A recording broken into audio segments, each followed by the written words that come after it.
let's start with Cobra Kai season 3. Did y'all see it? I did. I haven't got a chance to watch it. A bunch of my homies been talking about it, and they speak highly about it, especially this 3rd season. So I'm curious to see what y'all take is on it, because I'm definitely about to jump in.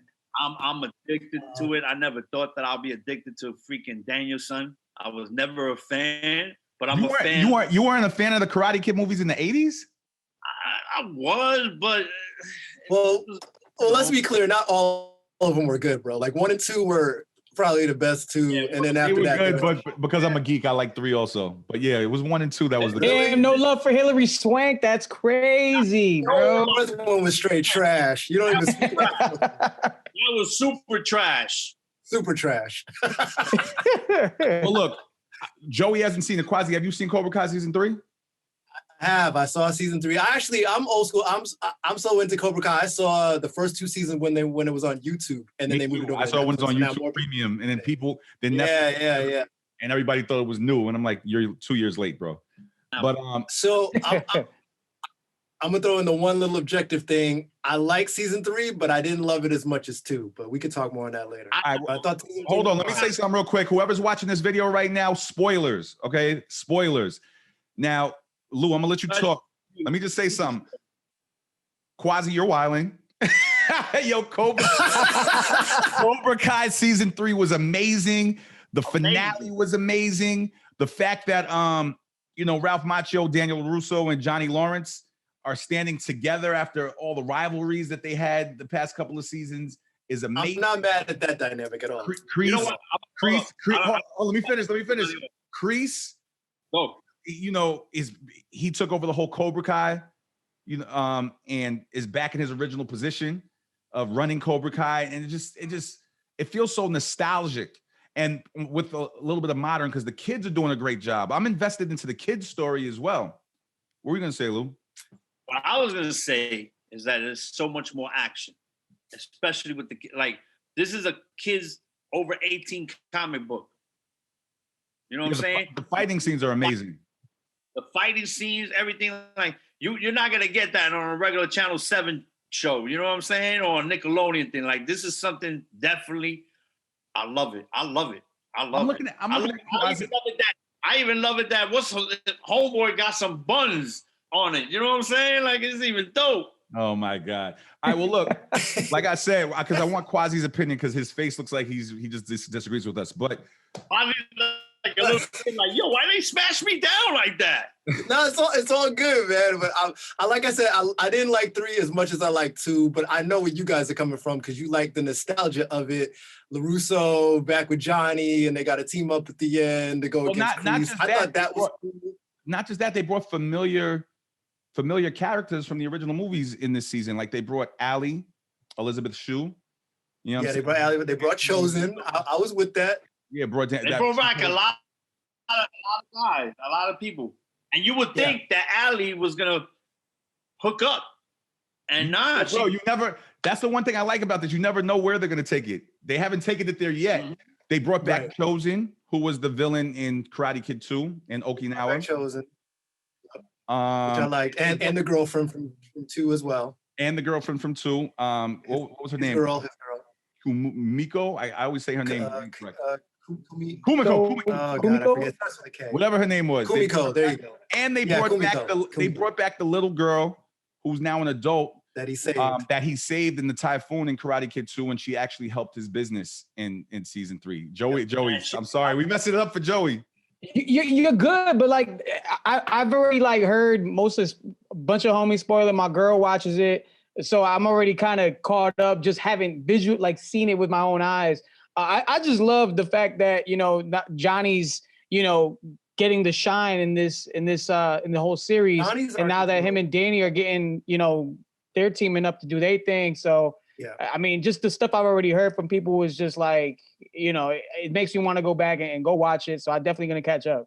Johnny's arc is dope. I like Daniels in this one. I'm going to just tell you guys really quick what I didn't like, and you guys can, yay or nay, whatever.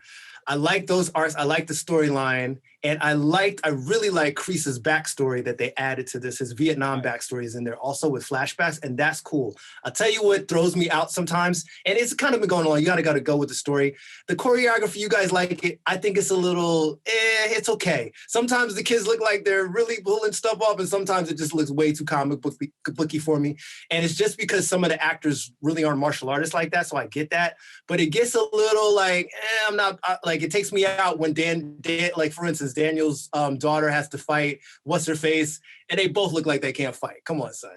But that aside, and if you're invested in the kids, and that's really my problem, because the kid's story is good, especially the kid who gets hurt from the first one. And I like his story, the way that comes around. But with some of it, I'm just like, I get taken out of the show sometimes. I think it's almost like, I got to check, but it feels like they use different stunt choreographers on this season than versus 2. Maybe they just got to fire the stunt guys that are helping them and get better ones. Well, I think there's a difference, so I don't know. Let's be clear. This was made as a TV show. Like, it's not like Zack Snyder did it in the fight scenes. Like, I think it's incredible for a TV show. Like, you know what I'm saying? In my opinion. But there's TV shows where the choreography is dope, bro. It's like, you can't just discount it because of the TV show. That's because Quasi does it for real. That's you know what I mean. Like he's real. Yeah, well, that's true too. But I do get a little more critical on martial arts movies. That is true. That is true. But I've seen shows where they get down. And listen, I don't want to get like it's way too in the weeds with this. Overall, season 3 is dope. I liked it. I'm just saying I enjoyed maybe 1 and 2 a little bit. You know what I learned about Quasi? Quasi really gets into the details. Like, he really watches everything. As he should. Like, oh, shoot, Ali put the drink on this side. On that side. No, but I get it. But I don't know, maybe because my concentration is so much on the storyline, and I just, you know what I'm saying? Like, they're kids at the end of the day. I know they don't probably know karate like that, blah, blah, blah. But I'm just more focused on the story. And the story, whoever's writing the storyline is phenomenal. It's great. Yo, real quick, yes, I want to shout the writers out. I got to shout the writers out. Shout the writers out for Cobra Kai for all the seasons. It's amazing. And speaking of writing, what were you going to say? I was gonna say, I love the way they connect it to the movies, and they even have scenes where they splice in the old movie parts and talk about. That's dope. I love that. And even the fact, if you go back to season 1, it starts off with the aftermath of when Daniel kicks Johnny in the face, and then he loses the tournament, and that's how it all starts off. And it always kind of comes back to that kick, and they're always talking, that was an illegal kick, and it wasn't. I love the tie-in. So it's almost like it's all canon. If you watch the movies now and then watch Cobra Kai, it should all kind of mesh, and it feels like that. And I love the way they're writing this, like the ending of season 3. Joey, once again, spoiler. The ending of season 3.